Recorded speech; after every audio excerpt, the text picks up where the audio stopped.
This is a little bit of the Michael Corleone settling all the family business at once. The tariffs are designed to get attention, and if necessary, they'll remain in place until they have some economic bite. But it really gets people off their derrieres and gets them to the table to start to solve problems instead of talking and meeting endlessly. Right, well, let's talk now to Donald Trump's former US ambassador to the EU, last time he was president. His name is Gordon Sondland. Hello to you, Mr. Sondland. Thank you very much for talking to our British audience. So the Mexico and Canada tariffs are paused at the 11th hour. What message should the EU, what message should the UK take from that? I think the message is very clear. We've had a list of demands and requests of all of these friends for years and in some cases decades. And the results are similar every time. They'll take it under advisement, they'll think about it, they'll get back to us. And Donald Trump's had enough of that. This is a little bit of the Michael Corleone settling all the family business at once. The tariffs are designed to get attention, and if necessary, they'll remain in place until they have some economic bite. But it really gets people off their derrieres and gets them to the table to start to solve problems instead of talking and meeting endlessly. OK, so it spurs them into action. But I wonder then if the EU could give Donald Trump a sort of token something. I mean, what he's got from Canada is a fentanyl czar. From Mexico, he's got a few thousand more troops on the border with Mexico when there were already 15,000 troops there. I mean, is that it? Well, it's a beginning. Remember, there's another 30 days of discussion with President Sheinbaum. Trust me, there'll be a lot more on the table by the time this issue comes up again for a relook at the end of the month.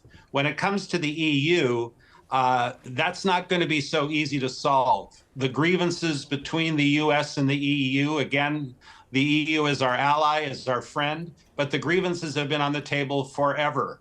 The non-tariff barriers, the protectionism, the trade deficit, the impregnability of the European market compared to the U.S. market.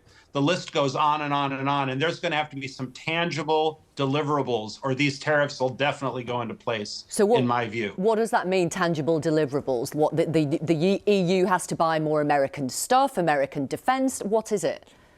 They have to let more American products into the EU market without either regulating them or tariffing them to death. When the US and the EU deal with one another, we're dealing with peers. If we sell you a vegetable or a car or a product, if it's safe to use in the US, it should be deemed safe to use in the EU. When EU citizens come to the US on vacation or to live here temporarily, they don't bring their own cars and their own food. They're perfectly safe eating our food and driving our cars. And it's high time the EU treated our products that way. Right. Well, that might mean the EU and possibly the UK. I'll ask you what you think Donald Trump wants from the UK so that the UK can avoid tariffs. But that might mean, for example, lowering certain food standards, which might be a problem for the EU. Well, it might be a problem. Then they'll have to live with the tariffs. And then the EU will retaliate, which is exactly what happened in 2018. Exactly. And at some point, people will come back to the table and make a deal. Keir Starmer said today the UK doesn't have to choose between the US and the EU, does he? No, I think the UK enjoys a very, very special relationship, unlike any other. And that's not to say there aren't going to be some negotiations and a little friction here and there. But I think that Keir Starmer and Donald Trump will work something out. I don't think there's any question about that. And what is it you think President Trump wants from the UK? Well, he's made his list very, very clear. I think that trade again is an enormous issue.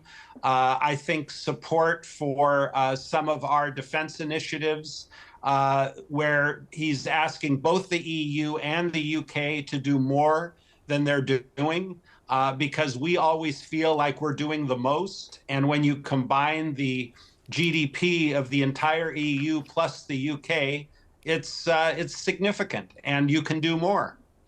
And do you think the damage which Ben was explaining to our audience earlier to global markets, to business confidence, is worth it?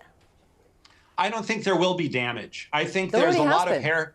Well, I think there's a lot of hair on fire going on. I mean, the talk about these sanctions has been clocked in a matter of hours and minutes, and now they've been suspended. Nothing has changed. The media loves to whip this stuff up, but what it really does is it brings people to the table to have a serious discussion where when they get up from the table, someone takes action instead of just scheduling another meeting. Quick final thought. Do you care about Canadians booing the US national anthem? No, they'll get over it. Thank you very much for being with us tonight, Gordon Thank you. Sondland.